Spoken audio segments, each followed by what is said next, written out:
Hello students, welcome to class once again.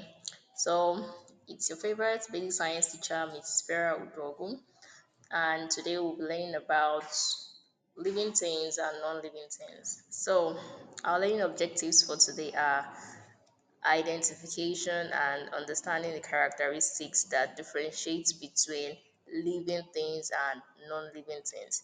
Okay, and then secondly, we'll be identifying or learning about the basic needs of living organisms, as well as the examples of both living things and non-living things. Before we proceed, what are living and non-living things?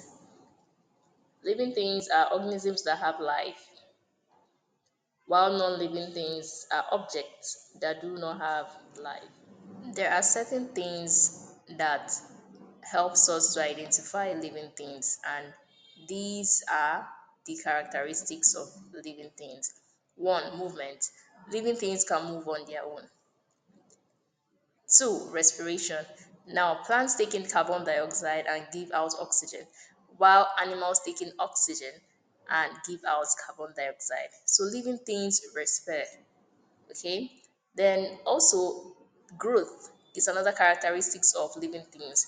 Living things can get bigger and change as they grow, and another characteristic is reproduction. So living things can make more living things of the same kind by reproducing. Having looked at the characteristics of living things, let's look at the needs of living things. So one is food. Living things need to eat to get energy and also to grow. Two, we need water in order to survive. Three, we need air because we breathe in air, and we need that's where we get the oxygen that we need as living things, especially as animals. Okay, while plants need carbon dioxide. And also finally we need a suitable environment, okay, for us to survive. Examples of living things are people like me and you, and also we have animals and plants. These are examples of living. So, the characteristics of non-living things are one, they are inanimate, meaning they do not move, they do not grow on their own.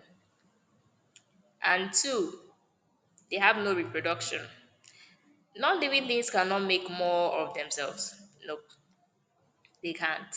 Now we're going to look at the examples so you understand. So examples of non-living things are rocks, water, air, books, machines, etc. Anything that does not have life in it are examples of the non-living things. So, in conclusion, living things are alive. Okay, they can grow, they can move, they can reproduce. While your non-living things are objects that do not possess any of these characteristics I just mentioned. Also, it's important to note that the interactions between living and non-living things can be very diverse, and they play important roles in their survival, okay, and also in protecting them and in their daily activities. Okay, so it is also very important to note.